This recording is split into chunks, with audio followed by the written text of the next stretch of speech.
भगवान शिव के भैरव रूप में प्रकट होने की कथा अद्भुत है।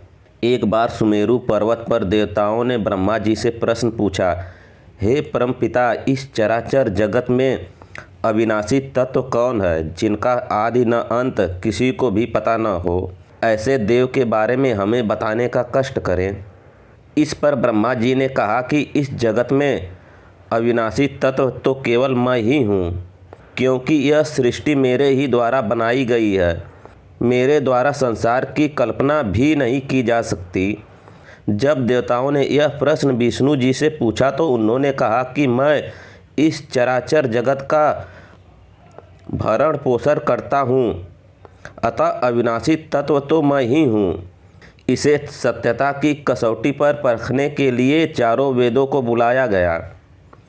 चारों वेदों ने एक ही स्वर में कहा कि जिनके भीतर चराचर जगत भूत भविष्य और वर्तमान समाया हुआ है, जिनका कोई आदि अंत नहीं है, जो अजन्मा है, जो जीवन मरण सुख दुख से परे है, देवता दानव जिनको समान रूप से पूजते हैं, वे अविनाशी तो भगवान रुद्र ही हैं। वेदों के द्वारा शिव जी के बारे में इस तरह वाणी सुनकर ब्रह्मा जी के पांचवें मुख ने शिव के विषय में कुछ अपमानजनक शब्द कहे, जिसे सुनकर चारों वेद बहुत दुखी हुए। उसी समय एक दिव्य ज्योति के रूप में भगवान रुद्र प्रकट हुए। ब्रह्मा जी ने कहा कि हे रुद्र, तुम मेरे ही शरीर से पैदा हुए हो। अधिक रुदन करने के कारण मैंने ही तुम्हारा नाम रुद्र रखा है, अतः तुम मेरी सेवा में आ जाओ।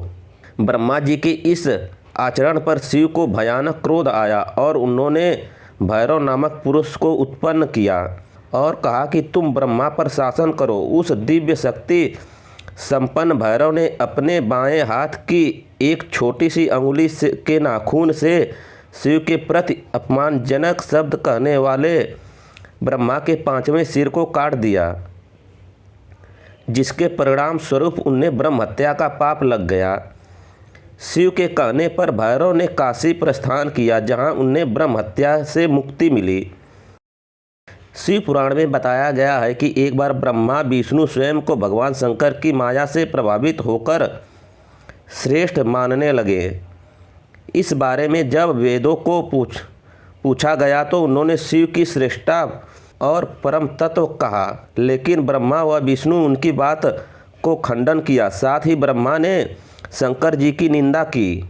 यह सुनकर शंकर जी बेहद क्रोधित हो गए और ब्रह्मा जी से अपने अपमान का बदला लेना चाहा।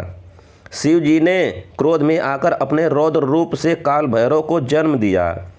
काल भैरव ने भगवान के अपमान का बदला लेने के लिए ब्रह्मा जी के सिर को अपने नाखून से काट दिया। इस कारण उन्हें ब्रह्म हत्या का पाप लग गया। ब्रह्मा का पांचवा सिर काल भैरव के हाथ पर चिपक गया।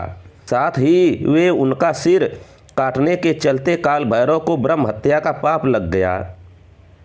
ब्रह्म हत्या के पाप से मुक्ति पाने के लिए शिव जी ने काल भैरव से पृथ्वी पर जाने के लिए कहा। उन्होंने बताया कि जब ब्रह्मा जी का कटा हुआ सिर हाथ से गिर जाएगा तब उन्हें ब्रह्म हत्या के पाप से मुक्ति मिल जाएगी। काल भैरव ने त्रिलोक का भ्रमण किया। आखिर में काशी में जाकर काल भैरव की यात्रा पूरी हुई और ब्रह्मा जी का सिर उनके हाथ से गिर गया। फिर काल भैरव काशी में ही स्थापित हो गए। काल भैरव शहर के कोतवाल कहलाने लगे। इसके अलावा यह भी कहा जाता है कि जब काल भैरव ने ब्रह्मा जी का सिर काट दिया था तब ब्रह्म हत्या वहाँ उत्पन्न होकर काल भैरव को त्रास देने लगी। काल भैरव को ब्रह्म हत्या से मुक्ति दिलाने के लिए व्रत करने का आदेश दिया।